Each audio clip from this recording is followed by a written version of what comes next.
Education ministers will meet tomorrow to tackle a nationwide teacher shortage. Various incentives will be discussed to help combat a rise in educators leaving the profession.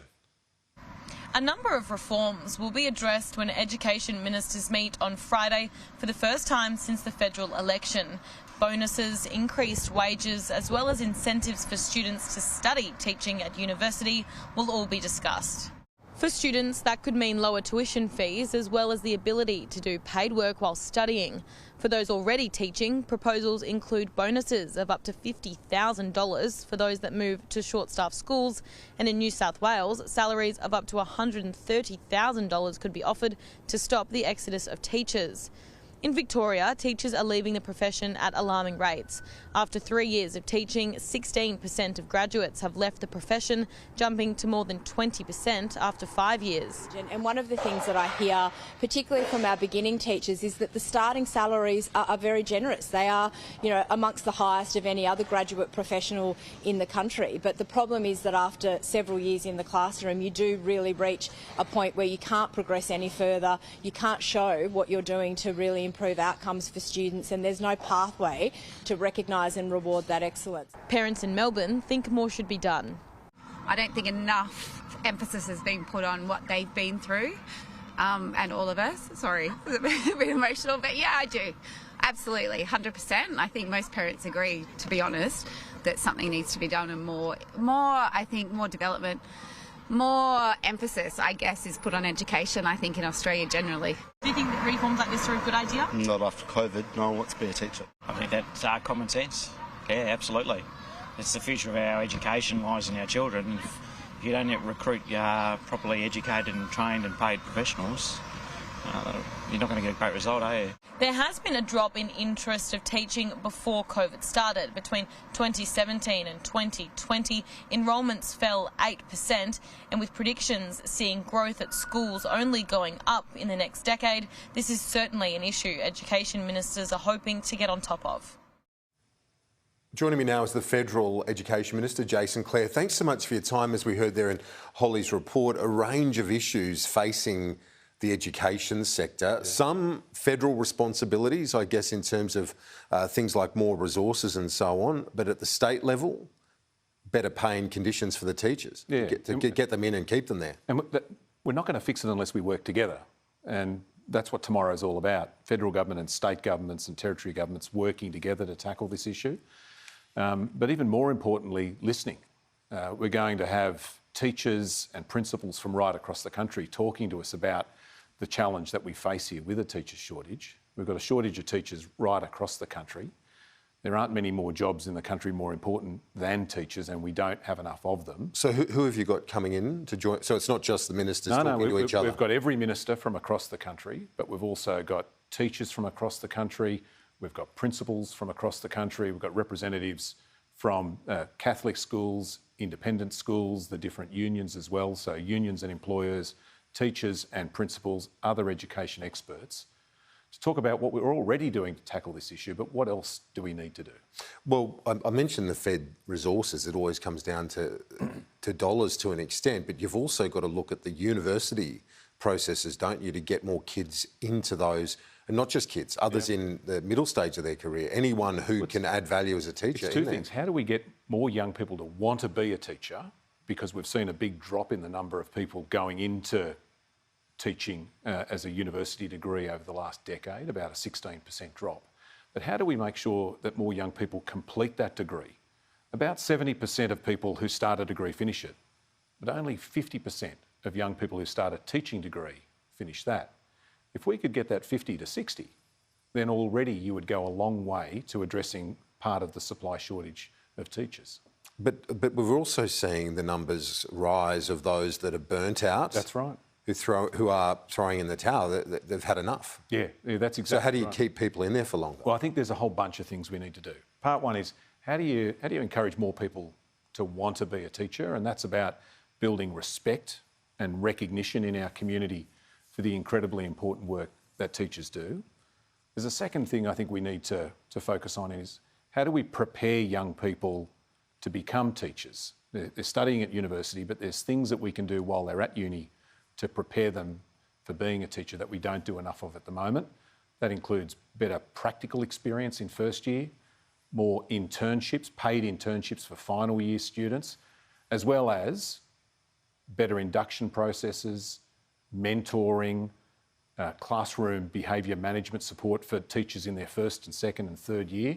We see, Kieran, that a lot of teachers leave the profession after a couple of years just because the induction and mentoring supports aren't there at the start. And then how do you keep teachers longer term? Part of that's about pay, and the New South Wales Minister's talking about some innovative ideas on that today.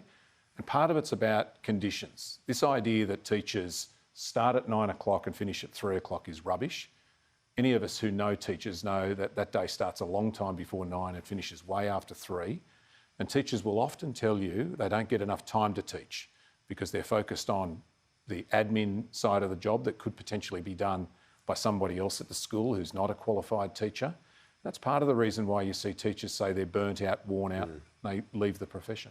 So it's, as you said, the pay and the conditions, things like even class planning, that sort of thing. Yeah. How can they make that more efficient as opposed to, as you said, we all know teachers, having to stay up late at night, finishing the plan to be delivered the following day? Yeah, exactly right. So lesson planning is a terrific example. We build a curriculum and then teachers spend a lot of time preparing to teach that curriculum to their students every day. Now, the longer you've been a teacher, the better you get at that. But particularly for first and second year teachers, if they can get a little bit more help with lesson planning, it takes the burden off them. And that's why New South Wales is talking about that idea. ACAR has briefed me on some of the things that could be done here. Anything that can take some of that workload off teachers after school to give them more time to teach and prepare them for the teaching that they do in the classroom, I think is going to help us to keep more of these valuable teachers in our schools. And make it more sustainable. One of the other things that we've been looking at and we've got a big focus on in the next month is the Jobs Summit. With a lot of international students that study here, they often leave being qualified with Australian qualifications but leave very soon after. That's right. Other nations provide more attractive visa work arrangements, don't they? Will you look at that? Yeah, it's one of the things I want to look at as part of the summit. I think only 16% of international students stay after they've finished their degree here in Australia. And if we've got a skills shortage, and boy do we have one, it makes sense to me that if you've got international students studying in areas where we've got a skills shortage, we want them to stay on and help us to fill that gap. Now, other countries like Canada and the UK have done some innovative things here to try and attract more international students with the prospect of longer work rights. So it's one of the things I think we should look at the Job Summit. The Chinese ambassador made some controversial comments yesterday. I'll get your reaction to those in a moment, but on the broader relationship, are those Chinese students coming back to Australia post-COVID? Because that is our largest number of international students. I think about 42% of international university students are Chinese students. About 28% of international students across uni, TAFE and schools are Chinese students. So they represent the biggest proportion of international students by a long way. The interesting thing with Chinese students is that Chinese university students is that about half of them are studying with Australian universities in China at the moment. That's different to India and Nepalese students and many others. Partly that's because of China's COVID zero policies. So they can't travel out. That's right. Limited flights, COVID hesitancy, local lockdowns. But there's still interest in our universities from China, despite the tension. And why wouldn't there be? We've got some of the best universities in the world. Our universities have adapted to provide that online education. And so that's working effectively at the moment. Part of what universities are looking at, though, is how do we diversify what we offer so that we can provide an attractive university-level education to more young people across the world?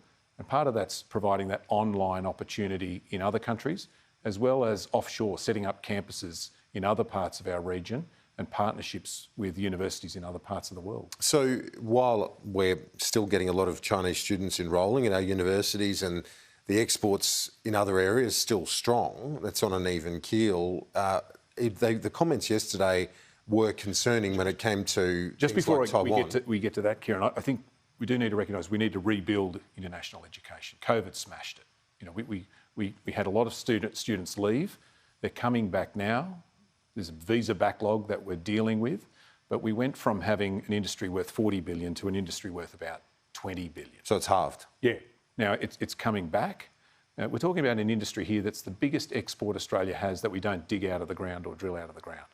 But we've got to do a lot of work to tell students around the world this is the place to study, speed up the visa processing, which the Minister for Home Affairs is doing, sure. And work with other countries about different ways to offer international education in different parts of the world. You worried about those comments from the ambassador yesterday, though, in terms of no compromise when it comes to Taiwan, that you can use your own imagination when it comes to how we'll reunify with it, essentially his words? I think it's in our mutual interest to stabilise the relationship. It's in all our interest to have peace and stability in our region, and that means no unilateral change to the status quo with regard to Taiwan, and that and this is sort of right across the board, we want calm and consistent language from all people in this area. Minister, I appreciate your time. Good on you. Thanks, Kieran.